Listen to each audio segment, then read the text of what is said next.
The very sight of this historic Pamban bridge, which connects Mandapam to Lord Shiva's abode on Rameshwaram, captivates you, but the propensity to surprise inherent in this milieu continues. This time it is not an engineering marvel, but a group of village women earning their livelihood from the sea by farming jewels. This is the story of a women's self-help group in Mundalmunai village beneath the Pamban Bridge. These women, braving the sea and technological barriers, have been able to discover a livelihood with the help of a scientific organization and a civil society network. எங்களுக்கு CM Bharathi எங்களுக்கு பயிற்சி கொடுத்தாங்க 5 நாள் பயிற்சி கொடுத்தாங்க அது எங்களுக்கு இந்த பயிற்சி கொடுக்கறதுக்கு பண உதவி செஞ்சதெல்லாம் எம்எஸ் சுவாமிநாதன் நிறுவனம் அந்த பயிற்சி கற்றுக்கிட்டது நாங்கள் சிஎம் பாறையில் தான் கற்றுக்கிட்டோம் 5 நாள் பயிற்சி கொடுத்தாங்க அதில் எங்களுக்கு இந்த எப்படி இடம் தேர்வு பண்ணுறது இந்த ஃபார்ம் எப்படி அமைக்கிறது பூண்டு எப்படி பின்னுறது சுப்பி சுத்தம் பண்ணுறது இந்த ஆப்ரேஷன் பண்ணி எடுக்கிறதுக்கு எல்லாத்துக்குமே சிஎம் பாறையில் தான் எங்களுக்கு கற்றுக் கொடுத்தாங்க.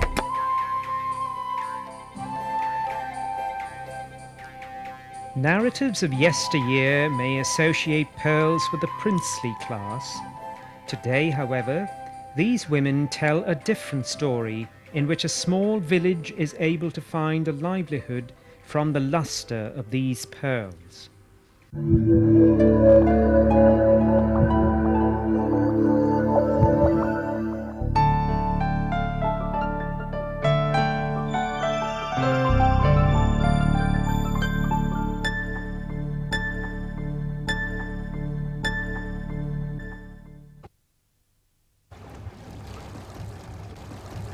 என் பேர் ஒமையண்ணே எனக்கு 93 இந்த வருஷத்தோட வெள்ளப்போட்டிலேருந்து நான் ஒரு 10 வயசுக்குலாம் நம்ம தூத்துக்குடி தான் 18 வயசில் நான் சர்வீஸ் ஆகிட்டேன் வெறுங்கல்லையும் குளித்திருக்கோம் கண்ணாடி போட்டும் குளிப்போம் 7 ஸ்லாபம் 7 வருஷம் ஓடி இருக்கு அந்த 7 ஸ்லாபத்துலேயும் நான் குளிச்சிருக்கேன்.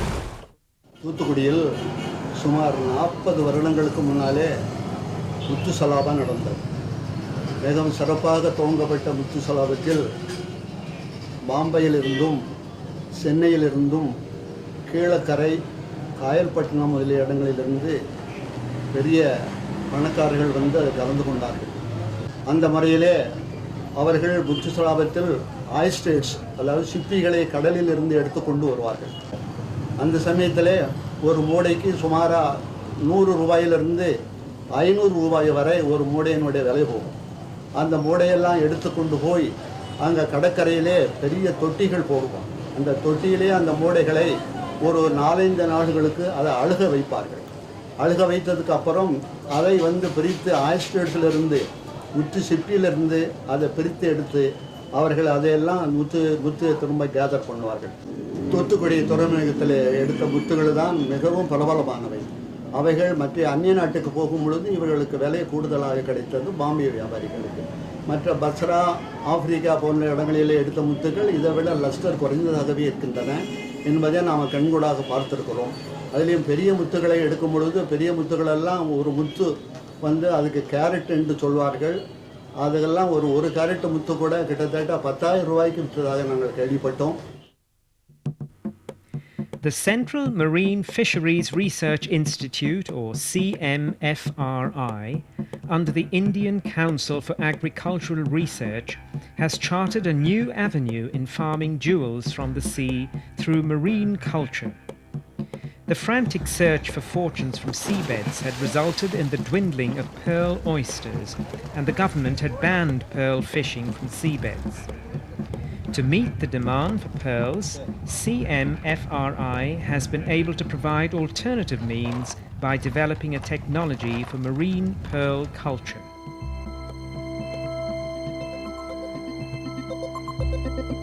Here, oysters are reared in laboratories and induced to mature by providing special feeds and temperature shock. On spawning, the larvae are reared to the young ones called spat and then transferred to a sea farm to grow.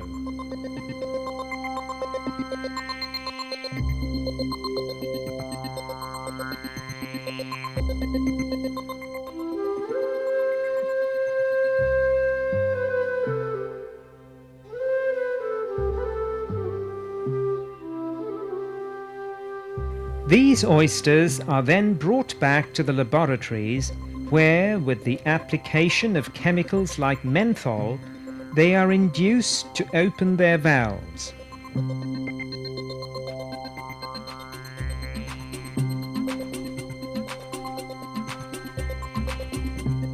A few are prized open and their mantles are removed.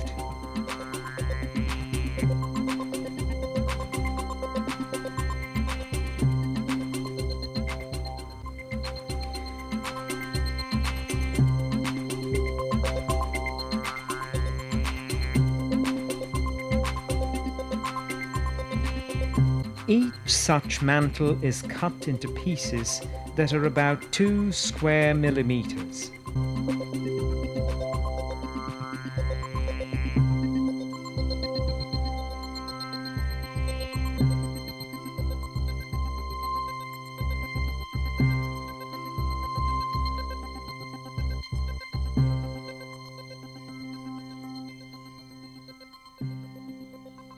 This mantle, which secretes the nacre that becomes a pearl, is then inserted together with a shell bead nucleus into a conditioned oyster.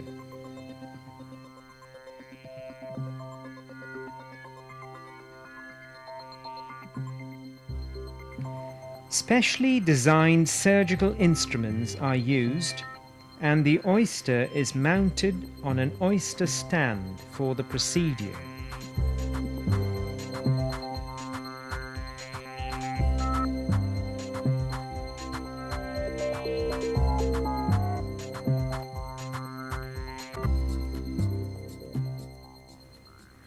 After this, the oysters are placed in sea water, and within 30 minutes the oyster resumes its normal functions.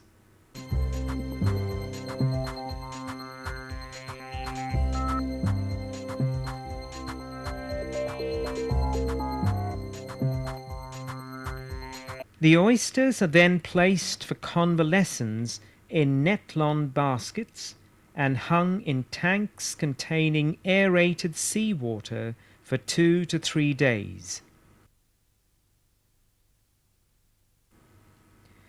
These oysters are then placed in cages, numbered with plastic tokens, and transferred to rafts or racks in farms.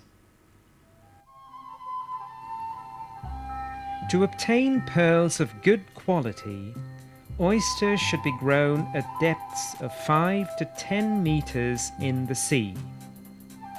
After 4 to 6 months, the oysters are taken out and the pearls are harvested.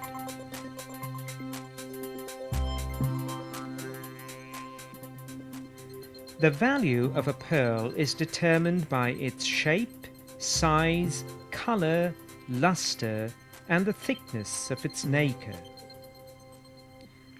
A high-quality marine pearl will cost 1,500 rupees a gram. Pearl mariculture was considered as one of the major research programs under National Agriculture Technology Program in coastal agro ecosystem. The major thrust was given for upgrading the present pearl culture technology and also to develop larger sized pearl oysters and to develop tissue culture technology and also to develop a viable technology for production of pearl nucleus from the indigenous shells available in India. An advanced research has been taken up at CMFRI to produce a pearl in the laboratory itself. In this technique, we are using a piece of mantle from the pearl oyster as well as abalone also. Both we have developed, and the mantle tissue is being cultured in the laboratory, and from the tissue all the cells are epithelial cells are coming out, and that will form the pearl sac and organic matrix and nacreous layer. The formation of nacreous layer is a stepping stone for the production of laboratory pearl.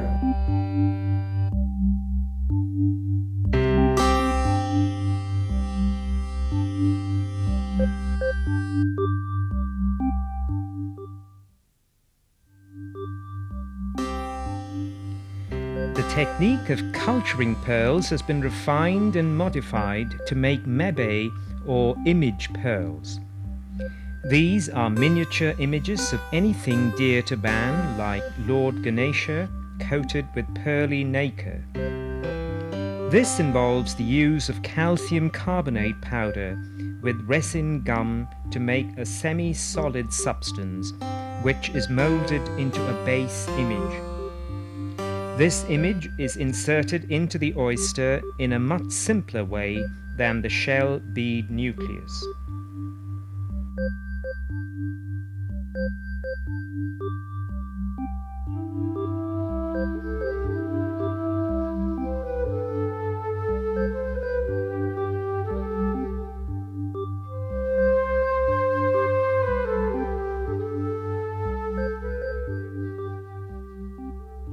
Within 2 months, it can be harvested.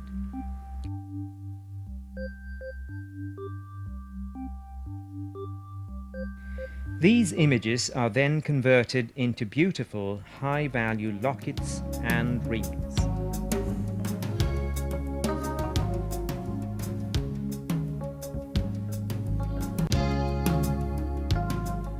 To meet the international demand for large, symmetrical pearls, scientists have found that culturing pearl oysters along the southwest coast of India can produce larger oysters and thus larger pearls.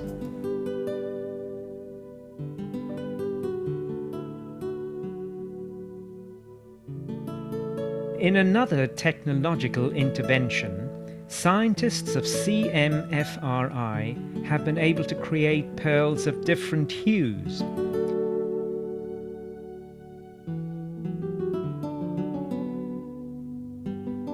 In this process, nucleated oysters are fed a diet containing iron, cobalt, or manganese, and each of these metals imparts a different color to the pearl.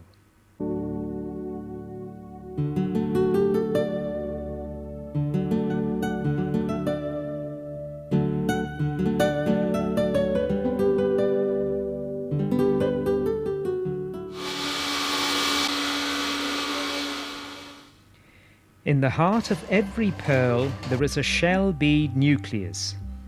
These are manufactured from mollusk shells.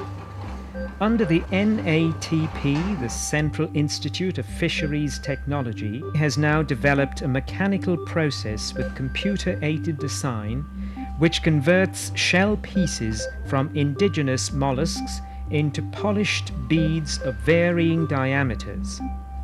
This indigenous effort will end India's dependence on shell beads imported from Hong Kong, Japan, and Taiwan.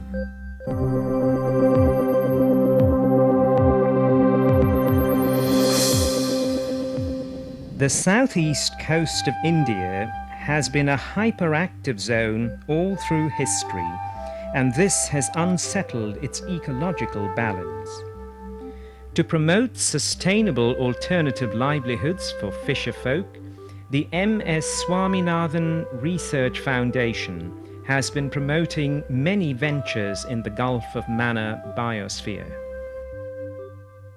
We have selected one Mundalmunne village near that hamlet of Pamban Revenue Village. This we have mobilized the people to form a community-based societies. In these societies, each family, one woman and one female member are joined. So, they are joined together and form a society, and society is registered.